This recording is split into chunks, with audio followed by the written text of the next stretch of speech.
It was that goddamn inconsistency of the CGI of that child's face. That was so irritating. Hot take. Breaking Dawn Part 2. Part 2. How old is that movie? When did that come out, actually? Breaking Dawn Part 2. Yeah. Is it like is it a decade old? Or no, it's maybe like 2013. But anywho, 2012. 2012. I finally watched all of the Twilight movies. So I can have an official opinion and not just call it And they're great. garbage. They're so awesome. They're awesome. Man. Twilight. So bad. But seriously, that fucking the fake out of the war, but it's literally the child's face. Like, I don't like who they made the most horrible decision to CGI to make her try to look like Kristen Stewart or whatever, and it's just like you made a demon child on screen. When they revealed her, I literally went, "What the fuck is that thing?" When coming home at that moment at the reveal that it was all a dream was really awesome. Oh, Like, get fucked. Yeah. I was like, oh, he's about to get angry. He's not going to like that. If a movie's bad, it's bad, but I don't know, when it's like, it's manipulative storytelling. Like, to build up so much of that and then just to take it away. It depends on how you look at it. Because no. Yes and no. It's also just a plot twist. It's really how you take it. It's like, I was just watching people's heads get chopped off, and I was like, damn, this is turning to Game of Thrones. This is awesome. I was loving it. Because Carlisle dies. Carlisle, Jasper. A couple of the wolves. I think Seth and Leah. And I forget who else. Like, it's just people just start dying left and right. Yeah. And I was just like, this fucking Game of Thrones style. Way to do it, Stephanie Meyer. I had the same thought when I first saw it about it being stupid, but also I just thought it was kind of like really old tropey thing of it was all a dream. You know, and you're like, okay, well, the plants are trying to kill us? What? I like that movie. I haven't seen it all the way through, actually. Really? Yeah. Maybe that will be my pick. All right. Let's go. Let's do this. I like that one. This is Tommy. This is Jake. This is Tommy and Jacob's mixtape.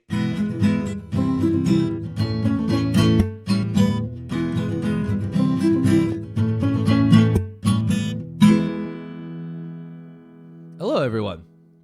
Welcome back. This is TJ's Mixtape. I'm Tommy. That's Jacob over there. We're two best buds. We like to talk about movies. So we made a show about it. We talk about movies, who made them, who's in them, kind of go over the idea and then give it a rating at the end. The rating is arbitrary, but it's a nice way to end it. But before we get into that, at the beginning of each episode, we like to play a game. Let go. It is Connect the Stars game. Got it from the website Connect the Stars. We pick two actors randomly generated by that site, and then we find what connects them via other titles and co-stars that they had in the past. Our two from last week, if you listened, were Maggie Gyllenhaal and Lucy Liu. Yeah, I saw a network of webs on your laptop. It was really fun. I'm really curious. Because I was like, I just started putting in names just to see where it went. And just seeing what that's always a fun way to do it. It was really fun. But do you want to start? Sure. Mine's really short. My winner is short, but then I had another interesting one. Okay. So yeah, I started off with Lucy Liu. Lucy Liu in Shanghai Noon with Owen Wilson. Mm-hmm. Owen Wilson is in Wedding Crashers with Will Ferrell because he's got that big part at the end. Mm-hmm. Will Ferrell is in Stranger Than Fiction with Maggie Gyllenhaal. I was avoiding Will. Why were you avoiding Will? Because we used him not too long, twice. And Stranger Than Fiction. Really? Yeah, I can't remember. We'd have to go back, but I remember Stranger Than Fiction. So. Well, it was hard. Well, Maggie Gyllenhaal, I've only seen her in like a handful of movies. She's not in a lot of stuff. Yeah, it's actually, like, I thought she was in more stuff. Like, I was sitting there thinking, I was like, well, I've seen her in The Dark Knight, I've seen her in Stranger Than Fiction, and I've seen her in Donnie Darko, and I was like, that's all that I can recall. Well, here's my short one. So Lucy Liu in Charlie's Angels with Drew Barrymore, and then Drew Barrymore is in Donnie Darko with the Gyllenhaals. I forgot Drew Barrymore was in Donnie Darko. Mm-hmm. That's right. She's one of the teachers. Mm-hmm. Damn. And then the fun one, I just want to say it real quick because I think there's a movie in here that people will have forgotten about maybe. Mm-hmm. Lucy Liu is in Charlie's Angels with Matt LeBlanc. Yes. Matt LeBlanc is in Lost in Space with Gary Oldman, and Gotcha. Gary Oldman is in Dark Knight. Dark Knight. I like that one. I just had forgotten about the Lost in Space 90s remake. That's not a bad. It's fun. I remember that movie's fun. I don't. Gary Oldman goes crazy in it. He's great. He's a great villain. He's just a great villain. Yeah. Oh, that's another one of like that's a phantom for me. That is a hill I'll die on when people try to shit on that movie. I'm like, that movie's really fun. Is it great? No. Does it deserve an Oscar? No. Is it fun? It's very fun. And Matt LeBlanc, and also it's like The Mummy, actually. Matt LeBlanc actually had potential to be a pretty good action star. Good action leading man because he's really funny in that. Yep. He's got that kind of badass quotient and he's like saving the day and shit. And he just couldn't break out of Joey. He just couldn't. And I was like, it's in a parallel world, very Brendan Fraser. Mm-hmm. Yeah. They're similar. Yeah. Oh yeah. They couldn't break out of their little funny, cute guy thing. Mm-hmm. And I was like, he was good in that. And then Gary Oldman is the bad guy. I think the biggest thing with Lost in Space is that when it came out, there was such a big hype of a lot of people that grew up watching that TV show. Mm-hmm. And I feel like it didn't really do the fans the service that they wanted. It departed a lot. So. But it's a if you haven't seen it and you're looking for a popcorn sci-fi movie, that one's pretty good. Yeah. I highly recommend that for people. Well, we're not doing any popcorn sci-fi today. We're not. We're going down an existential identity search here. Yeah. Being lost in New Jersey with 2004's Garden State. And so this kid came from, since last week, I had not seen 28 Days Later. Mm-hmm. Tommy wanted to watch it, also with 28 Years Later coming out. But this is one of my favorite movies about existential dread in a way that Tommy had never seen, and so I wanted to finally watch it. Also, that I just thought was just a rom-com. Yeah, I went in not seeing it and not knowing much about it, with zero interest because I just thought it was a Zach Braff, Natalie Portman rom-com from the 2000s, and just thought it was going to be garden variety. Whoops, I met you over here. I'm JD. Garden variety JD. Love life. And shit. this is it's not so far away from JD, but it is a very different side of the character of a pathos, an idea. Considering too that I had just rewatched and finished Scrubs. It is quite a departure because that was that thing that was funny enough with like Matt LeBlanc and Cosmo, even like to jump back to 90s 2000s cartoons, Cosmo from Fairly Odd Parents. A lot of our leading guys became really stupid. Yeah. And once you binge watch it, you really see this weird devolving into something. Because JD in the first couple seasons is a goofball and he's a great doctor, and is very naive in moments. But when the shit kind of hits the fan and he's forced to grow up a little bit, he does really well. But then and then it turns into, especially in Scrubs, turns into this really weird dichotomy of like you have goofy, stupid JD, like I drink appletinis, and then the like smoldering, like serious JD. Yeah, and he becomes a weird caricature. But what is it? He like in this showed a lot more of Zach Braff's chops, and everything. Yeah. Because this was written, directed, and starring Zach Braff. Oh wait, we get into all of that. Let's do it. Let's finish off our stuff. Yeah, it was released in 2004 first. Sundance, January 16th, had a great showing there. And then finally had a limited release July 28th in 2004. Was a box office success in its right for an indie movie. 93 domestic, but that was also the limited run. And obviously, a movie like this, isn't gonna sweep away. But really quick for 2004, what's your movie count? 58. I was like between 50 and 60. I was like, do I remember this enough? Did I watch this? Did I fall asleep during this? Anyhow. Oh, and then for in context of this movie, Garden State is about a young man goes back home to New Jersey for his mother's funeral and a journey of self-discovery. Yes. There's a lot I connect with this movie in a lot of ways, And I think that's kind of, the whole thing of like I left home to, pursue acting.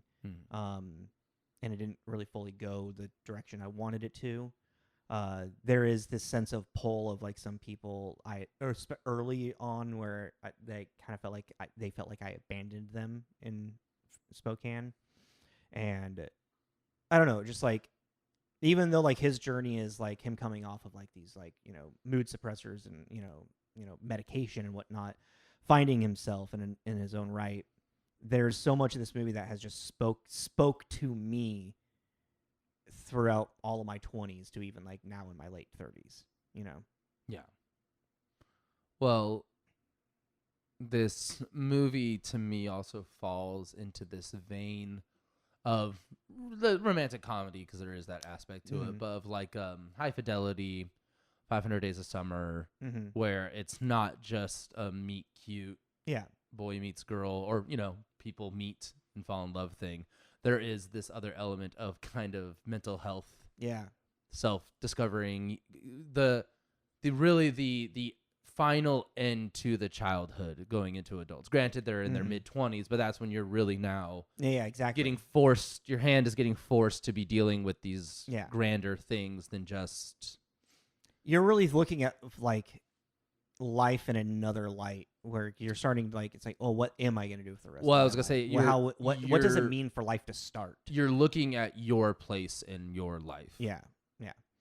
And it's a very introspective. I will say what's nice about this is in comparison of High Fidelity and what was the other one you 500 said? Days 500 Days is Andrew Largeman in this is a likable character. It's just he's not insufferable like they are. They are, yeah. That's you feel this. You're watching kind of a man be lost. Well, yeah, but that's even the thing though. It's like I'm kind of splitting hairs here, but it's just I think to me it's an important comparison of the fact that it's not even that he's likable. He's just kind of being. Yeah, exactly. That's a better way to put it. Because it's like they're not trying to make him likable. Because also you can, as an audience member, you can kind of see through that. When they're like, look at him, he's such a cool guy. Yeah, exactly. And it's not like that. He's just a dude.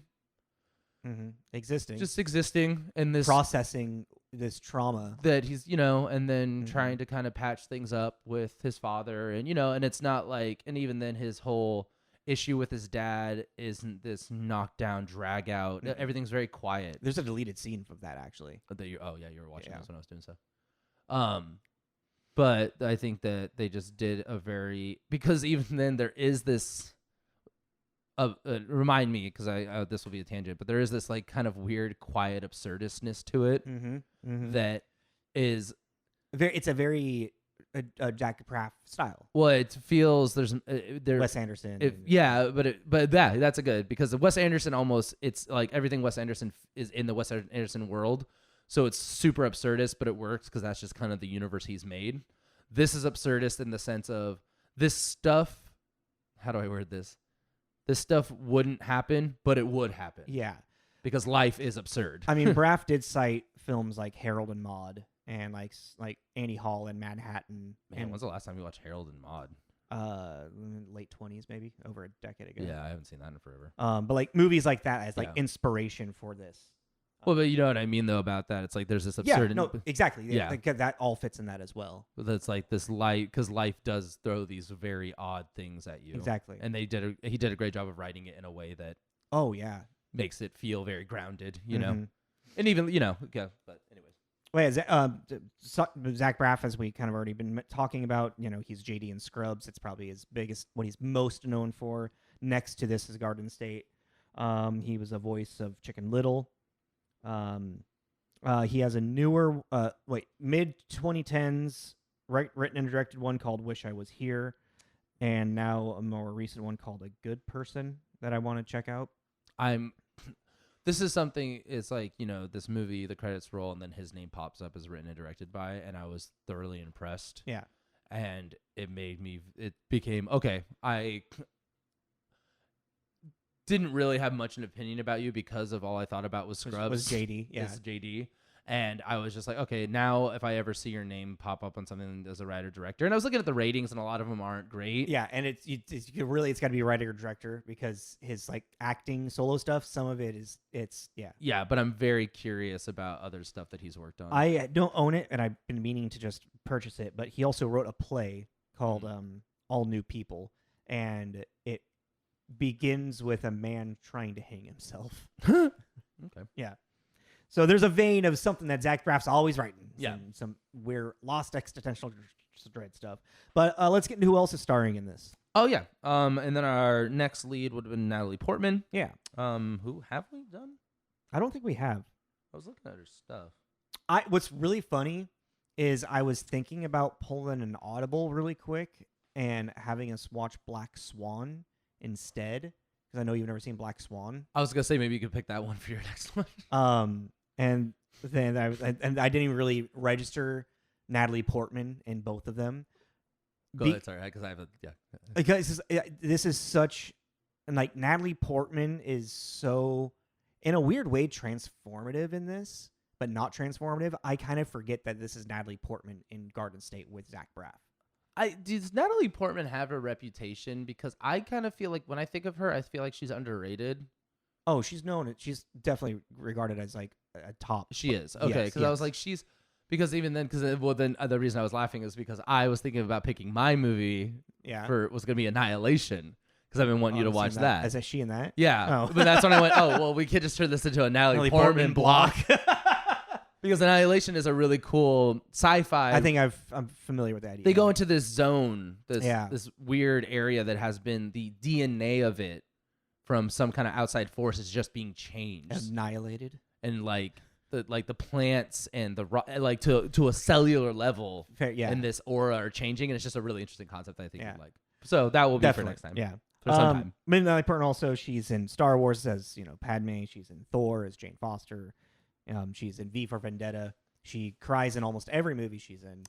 Just rewatched V for Vendetta with my mom, and that movie's still fucking dope. And also very topical to right now. Yeah. Oh, yeah. It always will be. Yeah. Anytime you're trying to overthrow some type of political regime for whatever reason. Yeah. But I mean, but the chancellor guy in that feels very. Is that John Hurt? No, it's Shit, what's his name? I want to look it up now. But go ahead. Great movie. Yeah. So next we got our leading. Oh, it is John Hurt. Yeah. You're right. Cool. Yeah. Peter Sarsgaard, who we've done twice. We did. Oh yeah, Robot and Frank. Yes, he's the voice of the robot of Frank. I forgot we did Robot. that movie. Yeah, and that's a great movie. And The Salton Sea. Also a great movie. Well, I don't really remember The Salton Sea. You didn't like it very much. Well, I remember Mitch just making fun of it and the young you for liking it. I still like it. I know. It's just see, this is the funny thing is that The Salton Sea, that's a movie young you would like. Garden State is a movie young me would like. Well, that's the type of people you didn't ask, but I'll tell you anyways. I loved this movie. Oh, that's right. Yeah, I know you did. Yeah. I saw the pleasure. Yeah, it was just really mind blowing. I just really went. It's so fun to go into something so blind that you just have no idea what's going on. Oh, okay. And I highly recommend you watch it again within like relatively recent, like sooner than later. Yeah. Well, it's like one of the going. Let me rephrase that. It's fun going in to watch a movie you know nothing about and liking the movie. Oh yeah. It sucks when you don't like it. I don't want to fucking keep watching this. But yeah, Salton Sea. I still think it's just that movie is just it's in a very particular bubble of time for movies, and it just kind of not great. Yeah, I still enjoy it though. But I have a huge crush on Val Kilmer, so that's fair. And then Ian Holm, real quick, for the father. Yes, he plays his dad, Bilbo. Yep, in Lord of the Rings and Alien. And then Ratatouille, which I didn't know. I didn't voice in it. I've never seen Ratatouille. You've never seen Ratatouille? I've never seen Ratatouille. It's so good. Yeah. He's Skinner. He's the bad guy in it. Oh, okay. Is he a bad rat or is he a bad chef? He's a bad chef. Okay. He's like the head chef. Okay. Trying to kill the rat. Oh, okay. He's very little man, little French man. Trying to get the rat. I bet Ian Holm had a blast doing that. I'm now like it made me appreciate it that much more. Just imagining Ian Holm in the little box doing the there's a rat. It just sounds so fun. I want to see that video. The behind the scenes. Yeah, I want to see the video of him doing that. And then I got Jean Smart, who plays Peter Skarsgård's mom. She's also the mom in Snow Day. That's why I really recognized her. Mm-hmm. And then Jim Parsons, who, what are you doing? Just fixing my hair. Oh, I'm like, what's going on? It's in there with my Oh ears. yeah. Jim Parsons, who is Sheldon in Big Bang Theory. Oh right. Yeah. Yeah. For a hot second. Well, a whole scene, but Yeah. So now these are just kind of like quick people with like a quick scene that I'm pretty sure are just friends with Zach Braff. Yeah. You know. well, they're all that era. Yeah, exactly. You know. And then Michael Weston, who really is only he was in a handful of episodes of Scrubs. Actually, I don't know. He's the one that has the brain surgery done. That they're teach him how to rewrite. You don't remember him? Mm-mm. Who is he in? Oh, he's the cop in this. Right. Okay, that guy. Yeah. Okay. I was like, you gotta give me. And then Jeffrey Arend, who we did in The Ringer. Oh shit! Yeah. The Schnauzbear, hardware store. Yeah. Hardware store. Yeah. Yeah. Let me tell you about your future. It's clearly Scripted thing. Yeah. But yeah, those were kind of like the big names that were just like small bit parts. Oh, and a fucking Method Man just randomly in it. That's a total perv. Oh yeah. Yeah. But it was just like, how did Zach Braff get Method Man? Why is Method Man in this movie? Any other things? No. All right. We can get into some reviews and start talking about this movie. Yeah. So this got a 7.4 on IMDb, which I think is a little low, in my opinion. Really, I don't agree. I think with it's that. a little low. I think it should be closer to what's on Rotten Tomatoes, which is an 86% tomato meter and an 88% popcorn. Wow. The 88 is a little high. It's a little neck and neck right Yeah. there. On Metacritic, it has a 67, which comes to generally favorable. Just barely made it there. With 30 positive, 7 mixed, and 0 negative. I was surprised there wasn't one negative in For there. how low it is. 67. Well, just because this movie is so specific. I think, well, let me put it this way. I think there's a very large generations Of people that it of speaks us to. that this could speak to, between Gen X to millennial to even I think To Gen now, Z is too. probably feeling a lot of this too. because also of the aspect of we'll medicate it until it goes away. Yeah, Us not it's a very American thing. us not doing that anymore is way more part of the conversation than it was. Oh, like yeah. putting a 10-year-old on lithium until he's 26 It's is wild. fucking wild, but it wasn't that uncommon. So that conversation is gonna speak to a lot. But the thing is, I was just expecting someone older to come in and be like there is one that is the closest, but so let's get into it. Positive with 100 at premiere by Peter de Bruges. Garden State gets it. Not since The Graduate has a movie nailed the beautiful terror of standing on the brink of adulthood with such satisfying precision. That's very great. Yeah, it's very accurate. And then down towards the bottom with the mixed with a 50 from the San Francisco Chronicle by Mick LaSalle. What the movie lacks, a big lack, not a fatal lack, is a compelling character at its center. Everyone in Garden State is fun, skewed, strange, and singular. So I was like, that one stood out to me a little bit because I do see what. I agree with the sentiment that there's, or no, I agree with the words that they wrote, but the sentiment of it not being, that's one of the things that speaks to me is, like when you go back home and there's, you're re-meeting some friends, you're starting to see like who has grown as a person and who has stayed in Arrested Development and what have you. And like the friends just all felt like those people that stayed in that one spot, Yeah. Like his one friend, I forget, Peter Sarsgaard's character, is it Mike or is it Mark? Mark. I don't know. I didn't write down which friend. The one that he goes on the journey with. Oh, Mark. It is Mark, yeah. Like Mark is the only one, like you get the most out of him, obviously, but he is kind of like that one note-ish character, but you see a bit of a different side of him, like who he is actually. And it's interesting because also a big thing about this movie is it's so through the perspective of Andrew Largeman, and even just like the way that it's shot, you are getting kind of like you're experiencing it the way that he's experiencing it. So these people that feel this way, it's also kind of like that emptiness that he's projecting onto them. Yeah, I mean, the one thing about that, though, going into the like the shot thing, is that I'm curious that in a few years, like let's make it bigger. Let's say 10 years, say a decade from now, looking back at this, because we're already it's already Or been 20 years. 20 years. Yeah.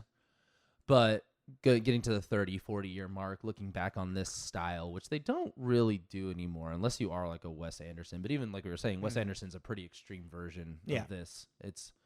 But like, I'm curious what these movies are going to look like when we go back and watch them, because like, I really like a lot of these shots, that whole scene about her making the shirt and then he's standing there and is now blending that scene so much. Blending it is such a metaphor for the entire movie. Blending into the wall. Blending into the wall. I don't think that's going to age well. That's my prediction. We're going to look back on that and be like, this is pretty.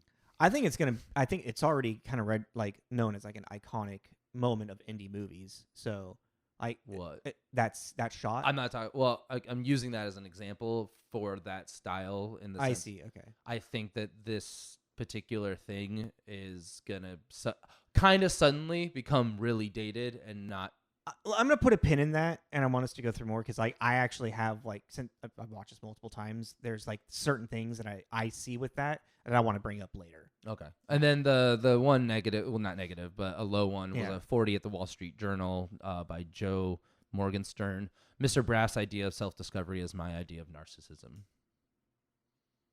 It was like the most negative thing I found. That is really negative. That's really okay. So, sure, you can have your opinion. Whatever. At the Wall Street Journal. Who cares? Oh, I work at the Wall Street Journal. Okay. I think I know everything. Sorry. Okay. I think they know a lot. I feel like they might get an inflated paycheck for thinking they know more than they do. Clearly. Okay, well, I'll come back to that. What I was talking, or is that because one of the things that I love about this movie, and that's why I recommend you to watch it sooner rather than later, is the way that all of those shots that you're talking about, where it's like the flatness or like the parallelness and everything, they slowly fade away and they stopped filming in so many wide shots with like a wide lens camera. The more Largeman becomes sober. Yeah. And like it's just it's such a visual way, a subtle visual way of storytelling, and to like get the audience to feel the emotion with Andrew like through it, that I think it's like what you're talking about is like going back 30 years and like analyzing this style of like using this stuff. They're already using this thing for a specific thing that I see that this movie, because of the way that they use the angles and they use the lenses. Well, I mean, this movie will just be kind of like used in film school reference. Me saying that was just kind of a weird prediction that I'm curious for us to go back to and see. And I would actually be really curious to have this conversation with David and what he thinks about it. Because I'm really specifically saying that I think that one day, just suddenly, a flip is going to switch and it's going to come off, the zeitgeist and the pop culture thing is going to shift again, like it always does. Everything leaves and comes back and everything. And I think that this is going to shift really hard into feeling really dated. And I don't know exactly why I feel that way, but there's just something in my bones. Yeah, definitely. It's already in that shift a little bit. But the thing is, it's not looked at that way. It's not like, ugh, people don't. I don't, and from talking to people who've seen this movie too, they don't immediately scoff and roll their eyes at it. It is a little dated just because of it's 20 years ago, and that was a thing that was happening a lot in this, these indie coming of age identity crisis kind of movies. But it was more of just me kind of putting it out there on record that I think that it's just gonna be a weird shift that we're gonna be like, oh, yeah, when did that flip over into like when did it show its belly? You know, like When did it die? yeah, when did it die? When did Casablanca die? Regarded one of the best movies of all time, and it's now I've never seen it. Godfather's dead. And it insists upon itself. I mean, it's interesting how Zach Braff truly uses every single like cliche and trope of writing techniques, puts it all together, but does it in such a really like slow, subtle way that you don't feel like he's, hitting you over the head with it. Well, and that's the absurdist thing. It's like the story about, at the end of like, two things. One, well, actually, let me just, it's like Vanilla Sky. Vanilla Sky has a lot of this, but that is like very produced and company feeling. Very, the U2 of movies.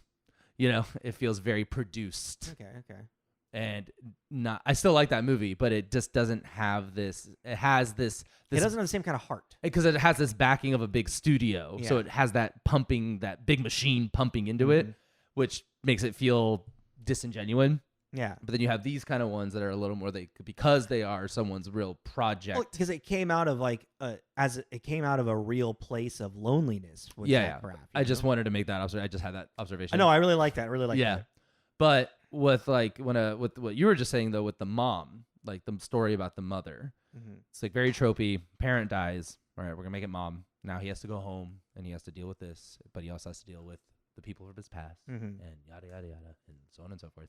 But then we actually get to the story about what happened to mom, and it's very absurdist because of the story. It's not just mom died, but first mom died, and also how we slowly learn exactly. Then she died drowning. And you're like, oh, okay. And then, she died drowning in the bathtub. So you slowly start getting these little pieces. She was a paraplegic. And then you find out how she was a paraplegic. And it was like a very smart idea just to give us these little bits. So you kind of sit there for a second. You're like, wait, what do you mean? How'd she drown in the bathtub? And then they move on really quick. And then you forget about it. And then they bring it back up. And you're because like, it's also, that's the level of process as well. Yeah. And then, so that was really clever. Yeah. But then at the end, they give us the whole story. And it's so absurdist. But you're like, that's what I was saying earlier. That's not even life. The end. That's not even the end. What? When he tells a bit, that's like it's just a little over halfway through the movie. No, I meant the end of the story, like the journey of what happened to her, and it's like this level of absurdistness because it's such a freak accident, but that's what a freak accident is in life.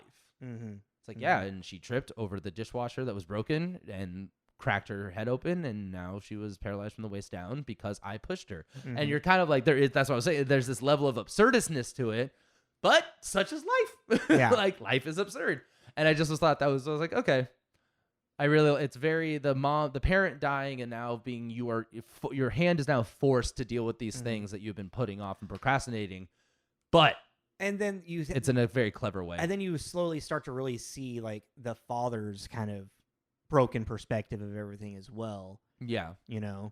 And even though like the father putting him on lithium and all that stuff is very much not the conflict of interests. Yeah. I will say too. That's a very malpractice move. Very much so. Yeah, I know that it happens, but I'm always like, yeah, you're too close to the case. You shouldn't be. Yeah, that is a referral to a friend. But what's one of my favorite things about this movie is that I feel like the movie doesn't really begin until he's in Mark's bedroom and Mark's like, I got a gift for you, but I got to kind of track it down. I mean, I think the movie begins at the doctor's office. Once you as the audience find out he's not on the lithium anymore. And that's fair. And what I mean by I feel like the movie doesn't really begin until that point, because obviously it's it's been going for quite some time, but it's the beginning. I guess that's the beginning of the end, because it's this journey that Mark is taking Andrew through kind of turns into this metaphorical journey of what Andrew's been going through. And it ends with them getting to the Ark, and it's raining, and this is Zach Braff using so many tropes. It's raining, which is the symbolizing, the washing away of something old, bringing in a new. And then going with a literal fucking ark. Yeah. Over a giant chasm of nothingness. With a man and his wife and a newborn baby, the beginning of a new life. I didn't even think about. There's a lot in that. And That's then, the one scene I didn't like is when they're talking at the end. And then, Of what's his name? Albert's arc. Albert's talking about, sometimes I feel like I can just do that one unique thing that nobody else has done. Which brings it back to what she was saying. talking about. Yeah. It literally wraps up everything that the movie is in about 5 minutes. Yeah. And I think it's actually very well crafted. Well, because it's not, it's like you said, it's not beating it over your head. It's just and being like, did you learn the lesson? Yeah. Which let me. But it does. It is. Yeah. It is doing it, but it's doing it in a very quiet way. With it's holding your hand, not pushing you into. Yeah, it's holding it's like it moves me each time. That movie, I was holding back tears a handful of times for that movie just because of how impactful it feels for me. Well, it's like, and also like I was thinking just that whole situation that you're talking about going on this journey through almost the underbelly of New Jersey. Yeah, right. Because it made me think of this. It's so absurd, but then I was just thinking about my youth, and I don't think I'm an old man. I'm sure some people would now, but no, I have one person in mind. I think I know exactly what you're talking about. He's always doing that shit, but it's like, I don't know. I remember I just had this flash of this memory. There used to be, by our high school, there used to be this old restaurant that was abandoned, and it was abandoned because it was perched up on this hill, and it was slowly it was gonna come down. Yeah. So they were getting around to tearing it down. And of course we used to sneak in there and just hang out in there and do all this kind of stuff. But I remember a friend, he got like stuck in the window. We were fucking around, and he went to this is Sparta, kick one of the windows. Oh, and his foot got stuck? And his foot just popped through. Just perfectly. And so he was stuck in this giant window. We were like, what to do? And then I don't remember who, but then I don't even remember who these people were. I think I remember who kicked the window, but everyone else. Yeah. But then one of our other friends was like, why don't we just push him through? And I was like, are you out of your horrible fucking mind? Like, no, we're not going to push him through. We got to get his foot out. And then he got his foot out and he cut up his foot. But it's just like this really weird thing that you're like, in a normal quote unquote sense of a day, that's not really what you'd imagine to happen. And that's a very small, but shit like that, exactly. And so this whole and that's what that journey is. Yeah. And it's just that, and that made me just kind of go in this memory lane of a lot of shit like that. Because such is life. Exactly. Life is weird. Well, and the weird, it's just like, that representation of the friend that got rich off of a, quick scheme. Who's now bored and turning into Dorian Gray. Very simple one note character right there, and I will say Natalie Portman in this, Sam, is that her name? Yeah, Sam. Natalie Portman's performance is absolutely phenomenal. And they do add some depth to her, but she is such a manic pixie dream girl. Her character is literally designed to be there for Andrew Largeman's character arc, and it's like, then it's not to discredit her performance at all, because she was so fucking good in it. And then you have Mark, the friend. You get more of him, and one of my favorite scenes is when he's scamming the Costco pretty much, or the Walmart, and Andrew Largeman's like, if you need money, I could just give you money, and he's just like, no, I don't fucking need your money. I don't ask for favors, especially when it comes to money. I do things my own way. I find a way to live. I was actually kind of confused about something. Actually, now you're talking about Mark. Yeah. What is the deal with the necklace?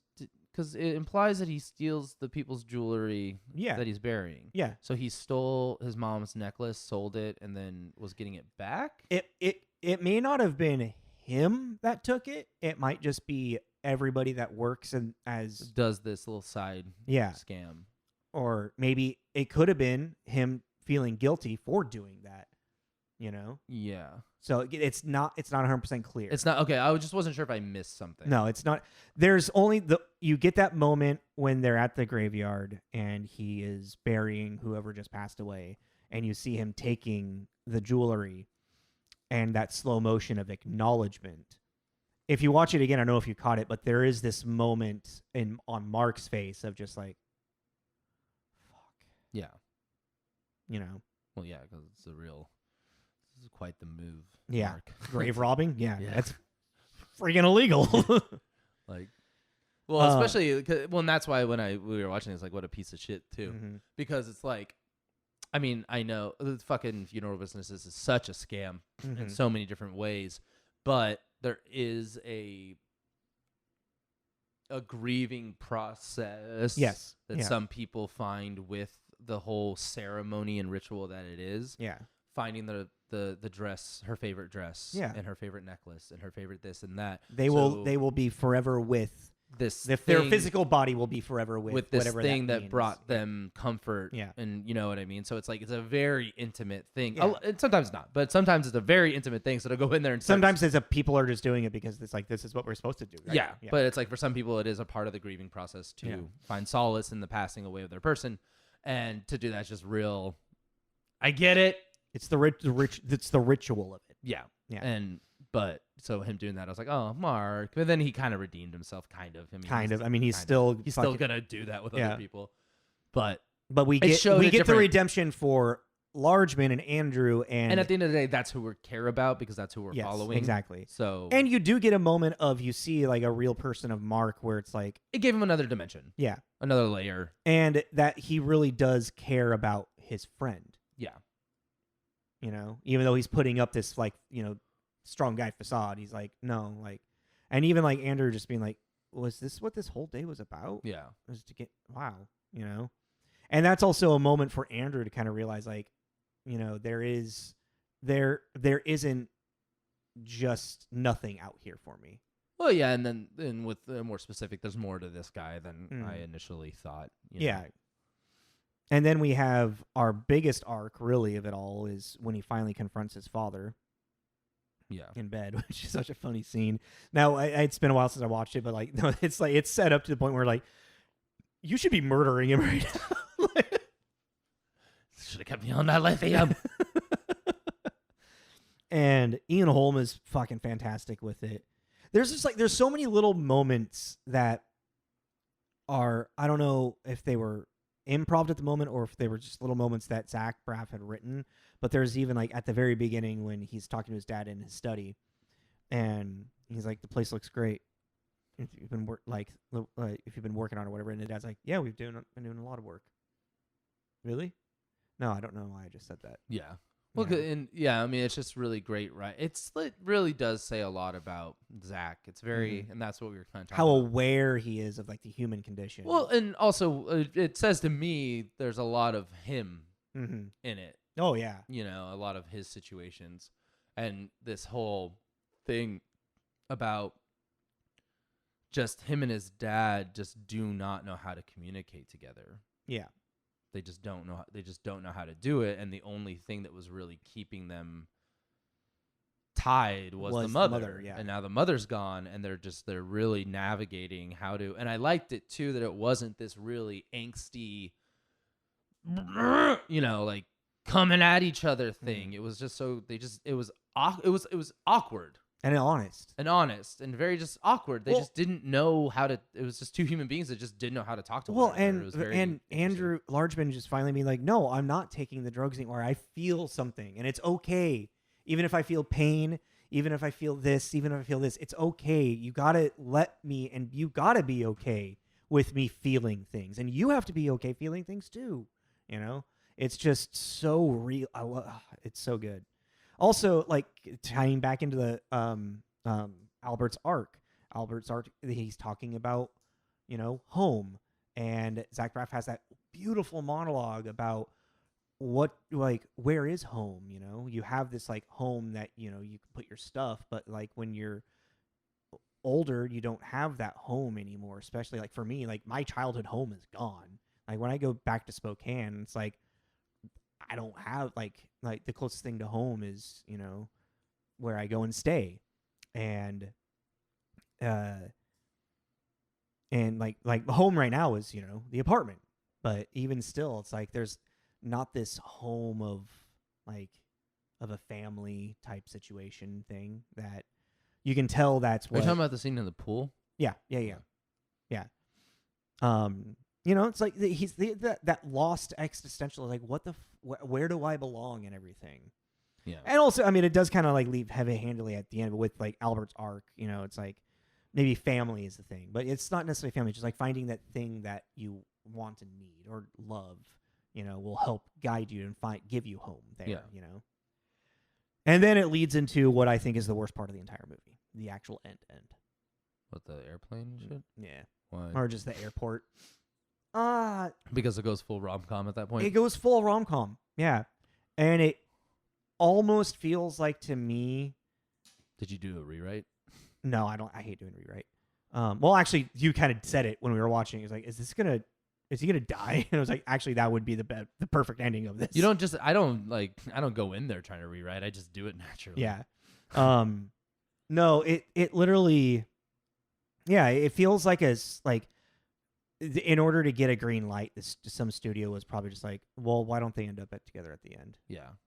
You know, and then Zach Braff wrote his best version of him, the running back rom-com, and run back monologue that fits for this film. You know, You had me at hello. Yeah, as you know, I said all that stuff. You know, the ellipses. Yeah, forget all that. That's fucking garbage. You know. Like, he kind of like, in a way, he flips the script on itself by saying, yeah, that's fucking garbage. This is fucking garbage, but I love you, so let's do this together, you know? Well, let's try. Yeah. So let go.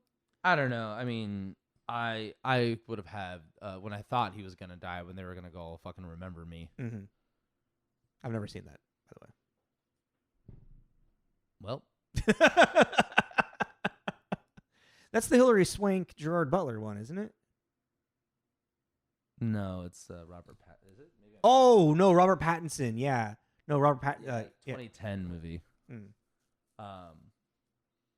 Yeah, when I thought that he was going to possibly... Well, because the way the movie started, it felt like that is where it was going to... You know, the plane was going down. Yeah. And I thought it was going to be... Not just a metaphor for his life. I just thought it was going to be some kind of like that was the vision of the future, going to go full Final Destination on us. Yeah. I would have had a love-hate with that. I like the idea, but I think also it's a little too soon after 9/11. It's 2004. That's fair. So if that was a thing that maybe he may have written something like that, or it could have been written, and they're like, you want us to do what? You want us to have a plane come down 2 years after? Yeah. Yeah. I mean, that's fair. Yeah. That is fair. I don't know. I kind of started checking out at that last interaction with Albert at the Ark, and Zach Braff does that. That is kind of an awkward scene. And then they start Screaming into into the this. Yeah, I was like, okay. Yeah. That's when it turns into a very, like, this is very, like, cue up Death Cab for Cutie, cue up, you know, I mean, the soundtrack the Shins. Great. Yeah. Oh, yeah. This movie won awards for its soundtrack, which is, I think it's kind of funny. If anything that Zach Braff got out of this movie is that everyone agrees that he has a great taste in music. You know? Well, John Dolan of Rolling Stone referred to Garden State as the film that helped make Hollywood safe for indie pop. Yeah, dude. Like, way to go, Zach Braff. In 2014. Because he handpicked every song. Oh, he did? Yeah. Oh, okay. No, this soundtrack is 100% handpicked by him. It was all, and he said it was a culmination of what he felt like fit for the moment and what he was listening to on repeat while writing it. All right. Like this soundtrack has its own promo, like its own commercial for like get the motion soundtrack for Garden State. Like that's how big this fucking soundtrack was. You're processing this in a No, I'm also like, what are we at? We're at around 50. Oh, yeah. Okay. I feel like I've been just talking at you. I've said some things. I know, yeah, but no, I meant that in a bad, like in a more of like a critical way of me, not a critical way of you. Okay. Of me, like, look how much I like this movie. Did you have anything really? I'm checking my notes. I think I kind of wrapped it all up. Albert's arc scene, Largeman's arc goes. The film finds life more too. Yeah. It's a bit of a slow burn, but there's enough like kind of like not pop humor, but like awkward humor that just kind of like brings you out of it, brings you back in. Well, and the dialogue's good. Dialogue's great. One of my favorite scenes is when you get into Sam's house the first time and her mom, it has the dead hamster and she's just kind of like flinging it, waving it around like, you got to bury this hamster. Yeah. Yeah, I mean, I think I got all my points about it. I'm curious what you want to give it rating wise. I'm like a 5. 4. Calm down. Because there is like one of the things that kind of bothers me in this movie is like editing incongruities, inconsistencies, where like you can tell that someone's not on the same mark as they were before. Mark weirdly had a lot. Yeah, it was Mark. I had noticed had a lot of. Well, and I will actually go to say I think a reason why stuff like that generally happens is when your director is also the lead actor and it's their first movie that they're directing. I was going to say when you director's first movie, because he was doing stuff in the sense of like it was a scene where he wanted to keep changing the camera angles, but they have a cigarette in their hand. Yep. Yep. Don't do that. That's generally get rid of the cigarette or get rid of all the camera changes. Yeah. Because this is such a fluid motion that you're going to be doing. You have a script supervisor who is really neurotic and is ready to just like be burning cigarettes. Yeah. You know? Well, it's, because it's like those little things that you look out for. It's the glass of wine at dinner, the cigarette. There's just certain things that are just naturally going to be moving with your character as they're doing something. And I noticed weirdly, I don't know what it was, but Mark was the one that was always missing his mark and where he was supposed to be. But yeah, I mean, other than that, I could see a 4. I think that because it's that thing that we always talk about. What is this movie doing? And it did it. Mm-hmm. It's trying to have a conversation about self-discovery at a kind of tumultuous age of coming into adulthood. After a really big trauma. After a big trauma. Well, a big trauma after not dealing with the previous trauma that was already there. Mm-hmm. So now they're processing 2 at the same time. Mm-hmm. And it did it in a really great way. I mean, the only thing that really hasn't aged well is some of the language usage and the whitewashing. And I'm thinking one scene specifically at the doctor's office. She says it a lot. Like back to back. It was almost like they were trying to. No, and his one role that he got was, you never go fool. Yeah.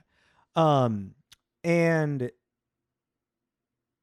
oh god damn it. One of the things that I think that, and the way that how he had it be shot and it like tell that story through like I was talking about earlier, through like lenses and the visual narrative, and it loosening up and it becoming more real and clear the farther along like his journey went. I just think this movie is a very well crafted, well thought out, executed first film for I mean, for a director, for a debut film, both written and directed by you.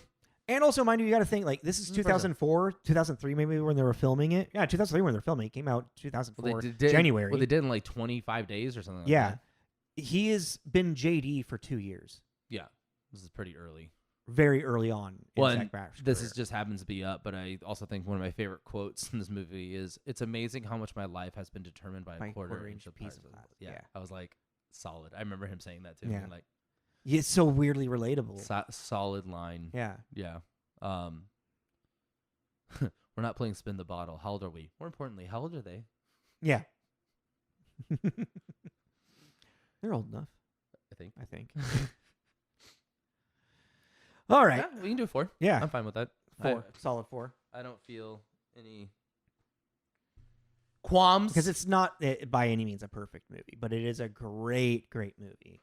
Well, I mean, because what have we given 4s? We've given 4s to Moonlight. We gave it 5 to Moonlight, I thought. Did we give it a 5?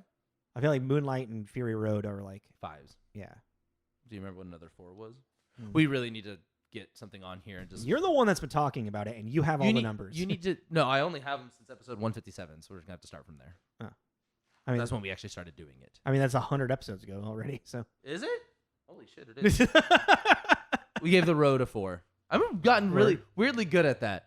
Just find I'm looking for a score, open a random page, and like, oh, there's a 4. But yeah, we give The Road a 4. And yeah, okay. I like to have it as a reference point, one to keep us in check, or a system of checks and balances. I can make a rubric on a Microsoft Excel or whatever Google Excel thing, and then you can just start filling it in. Okay.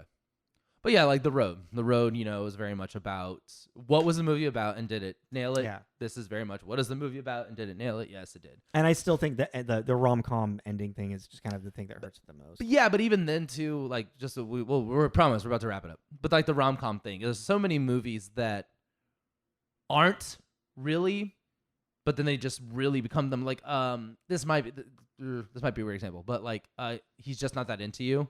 Very rom-com, right? Oh, yeah. But there's a lot of elements that aren't. Oh, because it's also there's times that it's trying to subvert the rom-com thing. But and it's about infidelity and about all these other things. It's an ensemble cast thing, yeah. Yeah, it's like that, and then by the end, it goes pretty full swing rom-com to the point where kind of every other lesson you learned, you forget. Yeah. Because the most important thing is the meet cute. Yeah, and it does do that, but it's so quick, and you're already still processing so many things that the characters that are what's his name, Andrew has processed, that it's kind of quick, and it has that nice feeling of like, oh, they're gonna try, and also here's the breakup. It's more of under the guise of they're gonna try. It's not necessarily or Eternal Sunshine of the Spotless Mind. Yes, Like, this maybe not be a great idea, but let's do it. Yeah, that's a good one. Eternal Sunshine of a Spotless Mind also has that. The lyrics to this song actually are very fitting to the ending of the movie as well. So the song is "Let Go" by Frou Frou. So it's so let go, jump in. What you waiting for? It's all right because there's beauty in the breakdown. Like Zach Braff fucking pulling out the bangers. No, but that's a very beautiful, perfect song for those credits to roll into, Well, because remind me, Eternal Sunshine of a Spotless Mind is they meet again. Yeah. But they don't remember who each other are. No, anymore. but they decide to try it again. Oh, right, because they know that they went through this process to erase each other and then come to the realization that they'd rather have those sad memories than no memories at all. Yeah. Is what his journey was, and then they both come to that. Yeah, but then it's together. Like a tumultuous thing. It's like how toxic will the toxicity repeat with themselves. Yeah, Did we even talk about do you think that they're still together in Eternal Sunshine? Yeah. Do you think they figured it out? No. Do you think Sam and Andrew are together still? Yeah. That's cute. She's stealing pandas from the fucking zoo. We don't know what we're doing next week because I have to decide on. We're gonna do one more of this where I'm gonna pick one that he hasn't seen the idea is one that I think he's gonna like and vice versa. Like be like, I think you'll like this. You never got around to it, but I think you'll like it. We're gonna do that, and then we're gonna probably do something more structured next time. But I did the Connect the Stars while we were setting up. Oh yeah, and I like it. Okay. Jennifer Anderson to John Cho. Oh okay. I don't know why I feel like that. Yeah, I feel like that might be a weird one. Curious. All right, so you're good with that one? Yeah. Oh man, it's probably gonna be through Harold and Kumar. I was thinking Star Trek. Possibly that too. So so Aniston to Cho. We're gonna give this a 4 out of 5. Please join us next week for whatever we're gonna do. Follow us on Facebook and Instagram. On there all our promos, so you can be up to date on what we're gonna do. If you'd like to play the game, go ahead and put those in any of those comments. There's usually 3 promos a week to let you know. Yeah. Like, share with your friends if they think they'll like this show or if they like movies. And we are on. Click on our Linktree link. We are on Spotify, Apple, YouTube. This is a video recorded show as well. If you're just listening to the audio, just 2 panels of us, our big faces. Yeah, my bigger head taking up a lot of it. Looks good on camera though. I got a head for. Yeah, you do. And that's the way it was. You do know that like pretty much everybody in Hollywood has really large heads. I've seen Jay Leno's. It's gargantuan. Yeah, he was at and it looks normal on camera. Assassins. What are these assassins? Yes, please join us next week for whatever the hell we're doing. I hope you enjoyed this episode. Yeah. That was episode 247 of Garden State, which we gave a 4 out of 5. This is Tommy. This is Jacob. This is Tommy and Jacob's mixtape.